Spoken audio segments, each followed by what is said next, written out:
They found Mr. Harold Bennett alone in his favourite recliner, head tilted forward, the room still warm with the glow of the television. No cry for help, no sign of struggle, just silence. The kind of stillness that arrives only after something irreversible has already happened. The official report said natural causes, but if you know what to look for, it was something far more preventable. Every year, thousands of men over 60 slowly lose their strength, their energy, their ability to feel joy or connection. A belief that self-pleasure is shameful, that it's not for older men. But here's what almost no one says out loud. When you stop masturbating in your later years, your body doesn't just stop responding, it starts breaking down.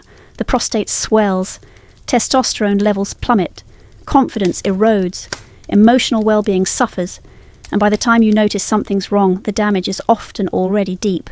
I'm Dr. Monroe, a board-certified urologist with more than 35 years in men's health. I've worked with veterans, truckers, teachers, men from every walk of life, who sat in my office with the same look in their eyes, confused, tired, and quietly wondering what happened to the man they used to be. In today's video, I'll walk you through 4 critical health consequences that older men face when they stop stimulating themselves, and more importantly, how to reverse the trend before it becomes irreversible. Stay with me because the 4th consequence, it's the one even most doctors won't mention, yet it could silently triple your risk of prostate complications if ignored. If you're a man over 60 or care about one, type 1 in the comments to let me know you're ready to face this without shame. And if you're still skeptical, type 0. Either way, this is the conversation we've all waited too long to have. Let's begin. The first and perhaps most misunderstood consequence of stopping sexual activity after 60 is the quiet erosion of sexual function itself. As Dr. Monroe explains, the body doesn't simply go on pause when you stop engaging. Instead, it begins to deteriorate in ways that are silent, progressive, and all too often irreversible. For many men, this decline doesn't come with warning signs. It arrives subtly until one day, something that once felt effortless becomes impossible. You see, your sexual organs are not ornamental. They are living vascular tissues that require blood flow, stimulation, and oxygen to remain healthy. Without regular use, whether through intimacy or solo activity, blood flow slows. Oxygen delivery to those tissues diminishes, and what follows is not just temporary dormancy, but a gradual shutdown. The tissue starts to harden, not with arousal, but with fibrosis, the same biological stiffening that happens in unused muscles or joints. Nerves become less responsive. The natural elasticity of vessels fades. Eventually, even powerful medications can struggle to make an impact because the very foundation of function has weakened. This isn't just theory. It's vascular biology. Imagine not moving your legs for 6 months. You wouldn't expect them to work the same afterward, right? You'd expect loss of muscle tone, poor coordination, and even trouble standing. The same principle applies here.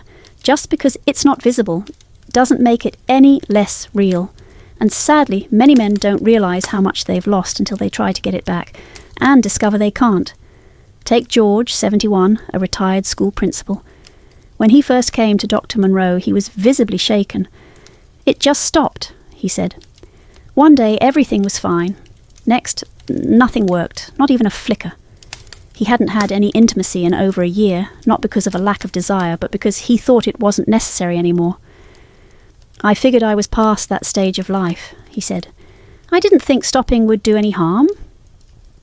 But George learned the hard way that absence doesn't mean immunity. Just like the heart needs exercise to stay strong, the penis needs regular circulation to remain functional. Dr. Monroe explained to him that morning erections, those spontaneous signs of health, were more than symbolic. They were the body's natural maintenance system. Without them, without any stimulation at all, the tissues begin to forget their purpose. Use it or lose it may sound like a cliché, but for George and countless other men, it became an unfortunate reality. The good news is that early action can prevent this. Gentle, consistent stimulation, even just once or twice a week, can help maintain healthy blood flow, preserve nerve sensitivity, and keep the tissue responsive. It's not about indulgence, it's about biology. Regular sexual activity, including self-pleasure, helps ensure your sexual system remains active and alive. It sends your body a vital message. This function still matters. And perhaps more importantly, it sends you a message that your vitality hasn't expired with your youth, that you're still a whole, capable, worthy of desire and connection. In Dr. Monroe's words, your penis isn't just part of your anatomy, it's part of your identity, and ignoring it doesn't make you noble. It just makes you vulnerable. So, the next time you think about setting this part of your life aside, ask yourself, am I pausing something that needs care, or am I letting it quietly disappear? Because when it comes to sexual function after 60, silence is not rest, it's retreat. If the loss of sexual function is the most visible consequence, then the drop in testosterone is the most quietly destructive. Dr. Monroe explains that what many older men don't realise is that masturbation, far from being a shameful or unnecessary act, plays a critical role in sustaining the body's internal hormone signals. It's not about indulgence, it's about biology. When a man engages in sexual activity, whether with a partner or alone, it activates key areas of the brain responsible for hormone regulation. Specifically, arousal and climax help stimulate the hypothalamus, which in turn sends signals to the pituitary gland and the testes to continue producing testosterone. This is nature's way of maintaining hormonal rhythm. In younger years, that process often runs on autopilot, but after 60, the system needs reinforcement. And when stimulation stops completely, the body interprets that absence as a shutdown cue. It starts to believe that intimacy, desire, and virility are no longer needed, so it powers down. What follows is not immediate, but insidious. Testosterone production slows. Gradually, the man begins to feel different, but may not know why. He becomes more tired in the morning, his energy wanes throughout the day, his sleep becomes less restorative, and small things that once excited him now feel dull. He may find himself skipping activities he once loved, snapping at loved ones for no reason, or feeling less engaged in conversation. And perhaps most heartbreakingly, he may begin to feel invisible to others, but also to himself. One of Dr. Monroe's patients, a 69-year-old retired firefighter named Carl, put it into words few could forget. "I look in the mirror," he said, "and I don't recognise the man staring back at me. He looks tired, disconnected, like someone turned down the lights inside." Carl had spent a lifetime running into danger for others, a man of physical power and emotional strength. But as his testosterone dipped silently, he lost more than just muscle mass. He lost his spark. This isn't an isolated case. Low testosterone, also known as hypergonadism, is increasingly common in men over 60, yet too often it goes undiagnosed. It doesn't always begin with sexual issues. It may begin with a mood shift, a change in appetite, or a loss of motivation. It can look like depression or even early cognitive decline. But in reality, the biological route may be much simpler. The body's messaging system has gone quiet. The encouraging news is that it doesn't take expensive treatments or synthetic hormones to support this vital function. Regular, respectful engagement with one's intimacy, even once or twice a week, can help sustain natural testosterone production. It keeps the hypothalamic pituitary gonadal axis active, reminds the testes that their job isn't done, and promotes a healthier hormonal baseline. This isn't about trying to be young again, it's about protecting what still belongs to you, your vitality, your stability, your right to feel like yourself. When testosterone is maintained naturally, men report clearer thinking, more stable moods, better sleep quality, and a return of that grounded confidence that aging so often tries to steal. And perhaps most importantly, it's about rejecting the false idea that growing older means surrendering the parts of yourself that feel most alive. Dr. Monroe puts it simply, testosterone is not about ego, it's about energy. It's about waking up and still feeling a sense of drive, purpose, and connection. You don't need to chase youth, you just need to nourish what time has already taught you. As Carl began re-engaging with simple, mindful routines to care for his intimacy and body, the change was subtle but steady. Within months, he wasn't just sleeping better, he was laughing more, showing up to family dinners, walking taller. "I'm not 20 again," he said, "but I finally feel like me again. That's enough." And that's the heart of this message. You don't have to chase something artificial. You just have to stop abandoning what still works, what still matters. Testosterone is not a luxury, it's a lifeline. And it doesn't disappear because of age. It fades because of inattention. So if you've been feeling more tired, more irritable, more like a passenger in your own life, ask yourself, when was the last time you sent your body the message that you're still here, still interested, still engaged? Because the body listens. And what you don't signal, it slowly lets go. As we continue to explore the hidden consequences of giving up sexual activity in older age, Dr. Monroe draws our attention to a physical issue that too often goes undetected until it's already causing discomfort and disruption: prostate congestion. Unlike hormonal shifts, which can feel vague or emotional, this consequence presents itself in clear, tangible symptoms. And yet most men don't connect the dots. They don't realise that something as natural as sexual inactivity can be the underlying cause of frequent nighttime urination, pelvic heaviness, or that dull, persistent ache that shows up after sitting for too long. Dr. Monroe explains that the prostate gland, far from being passive, is a working organ, one responsible for producing and storing seminal fluid. In younger years, that fluid is regularly flushed out through ejaculation. But as men age and either reduce or stop sexual activity altogether, that release stops. The result? The fluid remains in the gland, thickening over time, building pressure, and triggering low-grade inflammation. This is what doctors refer to as prostate congestion, and if left unaddressed, it can lead to chronic prostatitis, urinary issues, and an overall decline in quality of life. One of Dr. Monroe's patients, Mr. Harold Franklin, 72, came in complaining of what he believed was bladder trouble. "I wake up 3, sometimes 4 times a night," he said. "It feels like I constantly need to pee, but then nothing much comes out." He had been living with this issue for over a year, attributing it to aging or perhaps diet. But after a thorough examination and questions about his lifestyle, Dr. Monroe discovered that Harold had stopped all sexual activity shortly after his wife passed away. "It didn't feel right anymore," Harold admitted. "I figured I was done with that part of life." But what Harold thought was noble abstinence had silently caused inflammation and swelling in his prostate. His PSA levels were elevated, the tissue was tender, his discomfort wasn't due to the bladder at all, it was his prostate, congested and irritated from months of disuse. What's most concerning, according to Dr. Monroe, is that many men like Harold are misdiagnosed with bladder infections or age-related urinary issues, when in fact the real culprit lies deeper. The prostate doesn't simply go to sleep after a certain age. It still requires circulation, movement, and the flushing out of fluids to stay healthy. When that process is disrupted, the consequences build slowly but steadily, creating a level of inflammation that can eventually lead to chronic pain, frequent urination, and even invasive procedures if not addressed early. And there's another layer of risk that most don't hear about. Research, including studies from reputable institutions like Harvard, has shown a potential connection between regular ejaculation and a lower risk of prostate cancer. The theory is straightforward. When the prostate is regularly emptied, it reduces the buildup of potentially harmful substances. But when those fluids stagnate for months or years, the internal environment may become more vulnerable to inflammation and, in some cases, cellular changes. Dr. Monroe emphasizes this not to alarm, but to empower. This isn't about returning to youthful behavior, he says. It's about respecting the body's ongoing needs.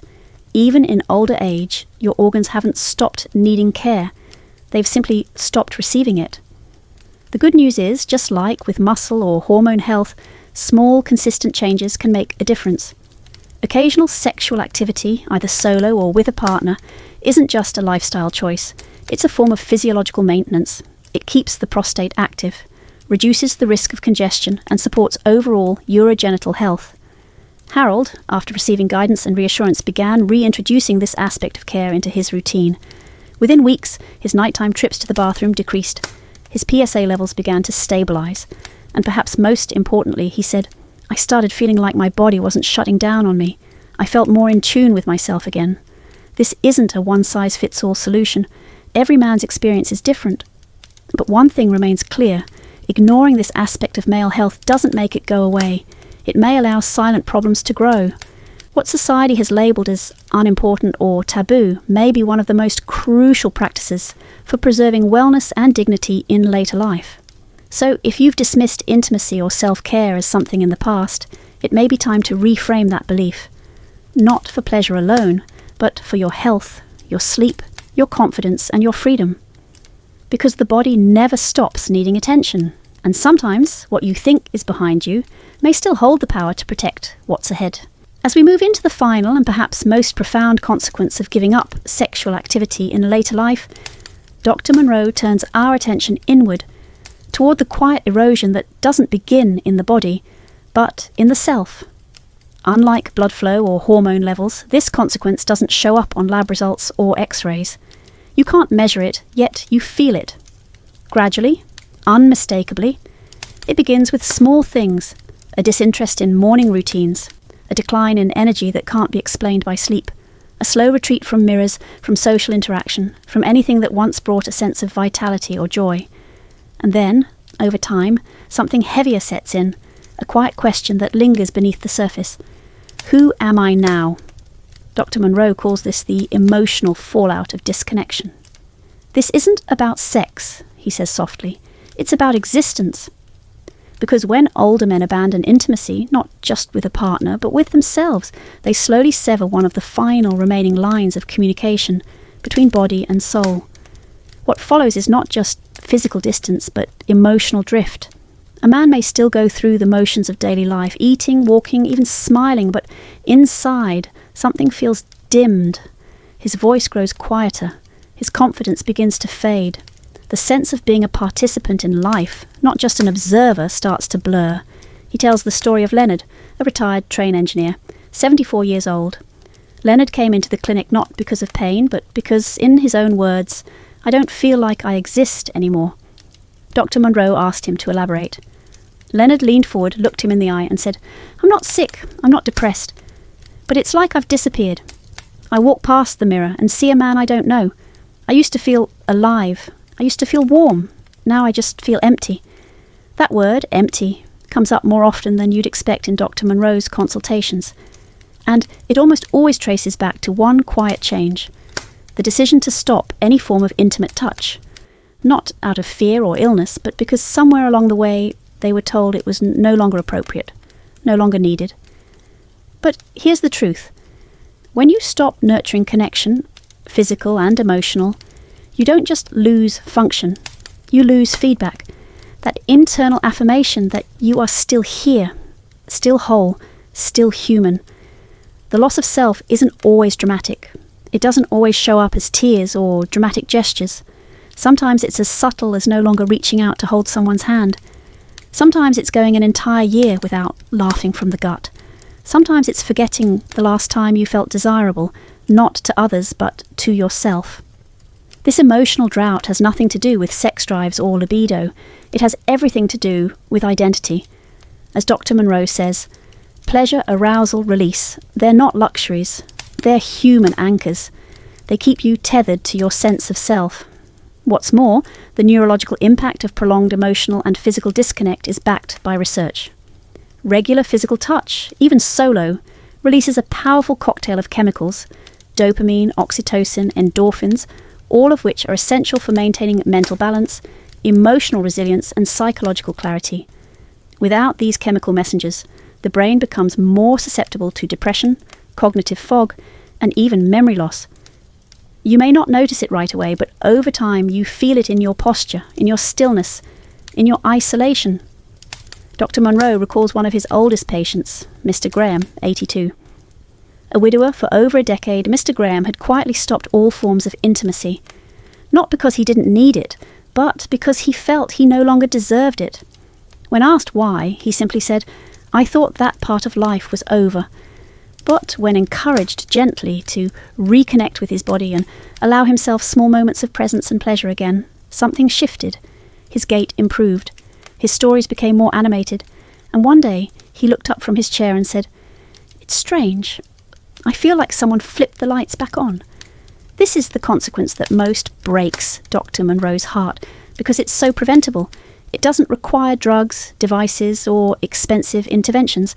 It requires compassion, permission, and the willingness to believe that you still matter, even in private moments no one else sees. Because at the heart of every man, at every age, is the same quiet need to feel alive, to feel wanted, to feel connected. So if you've been feeling distant from yourself, if you've noticed a soft erosion in the way you engage with the world, the answer may not lie in your diet, your sleep, or your exercise. It may lie in a forgotten part of your humanity, one that, if welcomed back gently, might just restore more than you thought possible. So as we wrap up today's message, remember this: it's never too late to come back to yourself. Whether you're 60, 70, or beyond, your body still listens, your hormones still respond, and your soul still longs to feel alive. As Dr. Monroe said so clearly, it's not about chasing pleasure. It's about preserving your vitality, your hormones, your health, and your sense of self. There is no shame in caring for your well-being. There's quiet courage in honouring your body, your emotions, and your right to feel whole again. If this message spoke to you, even in the smallest way, don't let it fade. Take one small step today, whether it's a conversation, a quiet reflection, or simply allowing yourself permission to feel. Start now. And if you believe more men need to hear this, without shame, without fear, please like this video, leave a comment to share your story, and subscribe to Elderly Wisdom Stories. You never know who your voice might help, because when we speak truthfully, we don't just heal ourselves, we help others feel seen too. Your presence matters, your strength matters, and your journey isn't over. Let's keep walking it together.